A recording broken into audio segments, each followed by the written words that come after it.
नमस्कार बच्चों, आज के इस वीडियो में हम समझने वाले हैं methods of improving commutation in DC generator.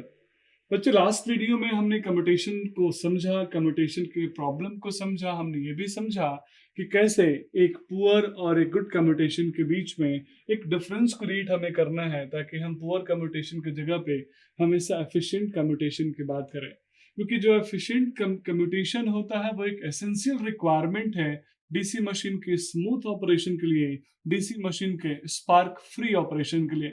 Commutation तो कम्यूटेटर का प्रोसेस है, वो उसका ड्यूटी है, वो उसका कार्य है।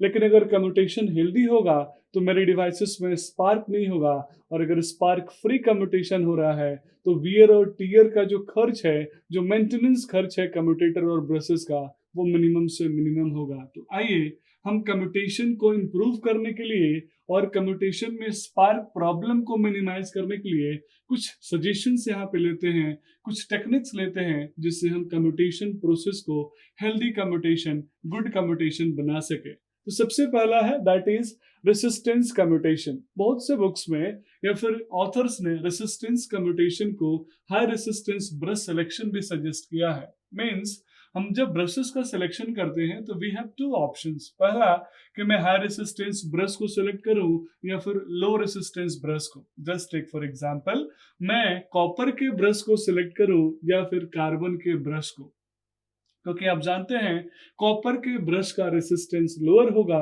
और कार्बन के ब्रश का रेसिस्टेंस हायर होगा, हाई रेसिस्टेंस होगा।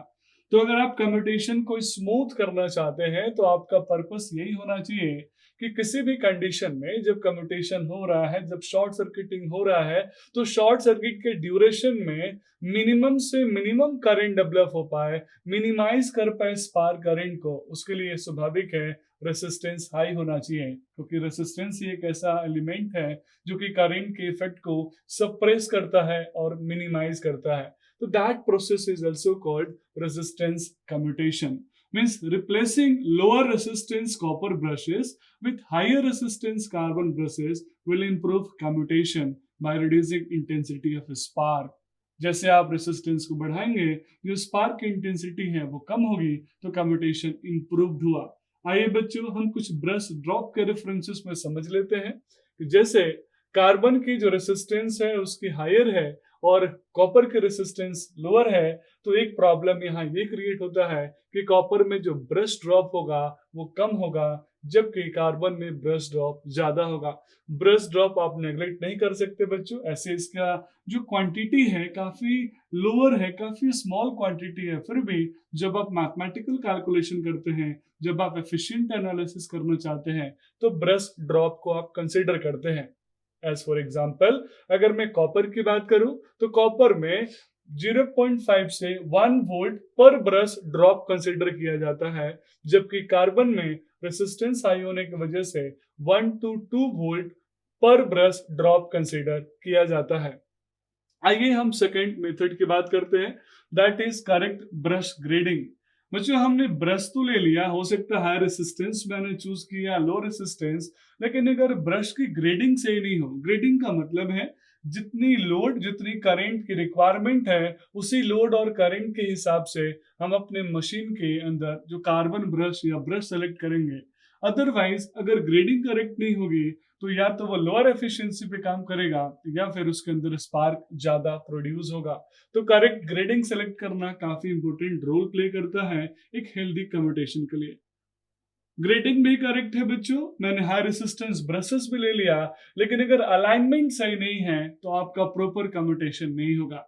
आपने साइकिल के अगर ब्रेक को कभी ठीक कराया होगा तो देखा होगा जो ब्रेक में जो रबर की शूज होती है, रबर रबर जो होते हैं वो आपके साइकिल के व्हील्स के, आपके स्टील के फ्रेम के साथ मैकेनिकल प्रेशर क्रिएट करते हैं। तो आपने अगर रबर अच्छा लिया, अच्छी क्वालिटी का लिया, लेकिन अगर उस ब्रेक का अलाइनमेंट आपने गड़बड़ कर दिया तो प्रॉपर ब्रेक कभी नहीं लगेगा। सेम वैसे ही यहाँ कार्बन ब्रश यानी ब्रश अगर प्रॉपर अलाइन नहीं किया तो आपका कम्यूटेशन स्पार्क वाला होगा, हेल्दी नहीं होगा। अगला है कम्यूटेटर सरफेस कंडीशन। स्टार्टिंग में ही हमने चर्चा किया था, अगर हम स्पार्क फ्री कम्यूटेशन करना चाहते हैं बच्चों, तो हमारी अलाइनमेंट सिर्फ ब्रश की नहीं बल्कि हमारे कम्यूटेटर के सरफेस की भी अच्छी होनी चाहिए। पहली बात, वो यूनिफॉर्म होना चाहिए और साथ में उसका इवन सरफेस होना चाहिए। अगर किसी भी प्रकार के से उसके अंदर अनइवन सरफेस है, रग्ड सरफेस है, तो स्पार्क तो होना ही है, क्योंकि रग्ड सरफेस में, अनइवन सरफेस में जो क्लीनिंग अगर नहीं है प्रॉपर, वहां डस्ट वहां जमा है, तो उस कंडीशन में स्पार्क वहां प्रोड्यूस होगा, क्योंकि वो पार्टिकल्स चार्ज होके स्पार्क क्रिएट करते हैं। फिर अगला है सेगमेंटेशन। अगर आप दो ब्रश के सेगमेंट्स को, स्लॉट्स को अगर आपने प्रॉपर इंसुलेट नहीं किया है, इंसुलेशन आपने वीकर लगाया है, तो वहां भी ये स्पार्क प्रोड्यूस होगा, अनहेल्दी कंडीशन अराइज होगा। अब आइए एक सबसे इंपॉर्टेंट मेथड की बात करते हैं, दैट इज कॉल्ड इंटरपोल्स और कंपनसेटिंग बाइंडिंग। बच्चों, कम्यूटेशन को इंप्रूव करना हो, कम्यूटेशन को हेल्दी करना हो, तो इंटरपोल या कंपनसेटिंग बाइंडिंग एक एडिशनल बाइंडिंग है जो दो मेन पोल के बीच में हम कनेक्ट करते हैं। आगे इसके बारे में हम काफी डिटेल में डिस्कस करेंगे। बेटर तो यही होता कि मैं आर्मेचर रिएक्शन के इफेक्ट को मिनिमाइज कर देता, तो शायद कभी अनहेल्दी कम्यूटेशन मुझे नहीं देखने को मिलता। अगर शुरू के जितने भी पॉइंट्स हमने बात किए वो सारे हमने करेक्ट इंप्रूव किए हैं, तो आर्मेचर रिएक्शन को रिड्यूस करना है ताकि हम हेल्दी कम्यूटेशन को यूज कर सके, हेल्दी कम्यूटेशन का एटमॉस्फेयर क्रिएट कर सके। Last, low self inductance coil, यानी डिजाइन ऐसा करना आर्मेचर कॉइल की कि उसकी लो सेल्फ इंडक्टेंस वैल्यू हो ताकि फास्टर करंट रिवर्सल हो सके ड्यूरिंग कम्यूटेशन। और साथ में अगर लो सेल्फ इंडक्टेंस कॉइल है तो उसकी कम्यूटेशन टाइम भी कम से कम होगी, स्पार्किंग भी अगर हो रहा है तो बहुत कम समय के लिए होगा। तो ये सारे प्रोसेस है जिसको हम यूज करके चाहे तो कम्यूटेशन को इम्प्रूव कर सकते हैं, एक पुअरर कम्यूटेशन को, स्पार्क कम्यूटेशन को स्पार्कलेस और गुड कम्यूटेशन में कन्वर्ट कर सकते हैं। कभी मत भूलिएगा, कम्यूटेशन को हेल्दी करने के लिए सेगमेंट्स के बीच में जो आप माइका इंसुलेटिंग एलिमेंट लगाते हैं वो गुड क्वालिटी का होना चाहिए और करेक्ट ऑर्डर में होना चाहिए, करेक्ट क्वांटिटी में होना चाहिए, अदरवाइज कम्यूटेशन हमेशा स्पार्क वाला ही होगा। That's all about this video. Thank you so much.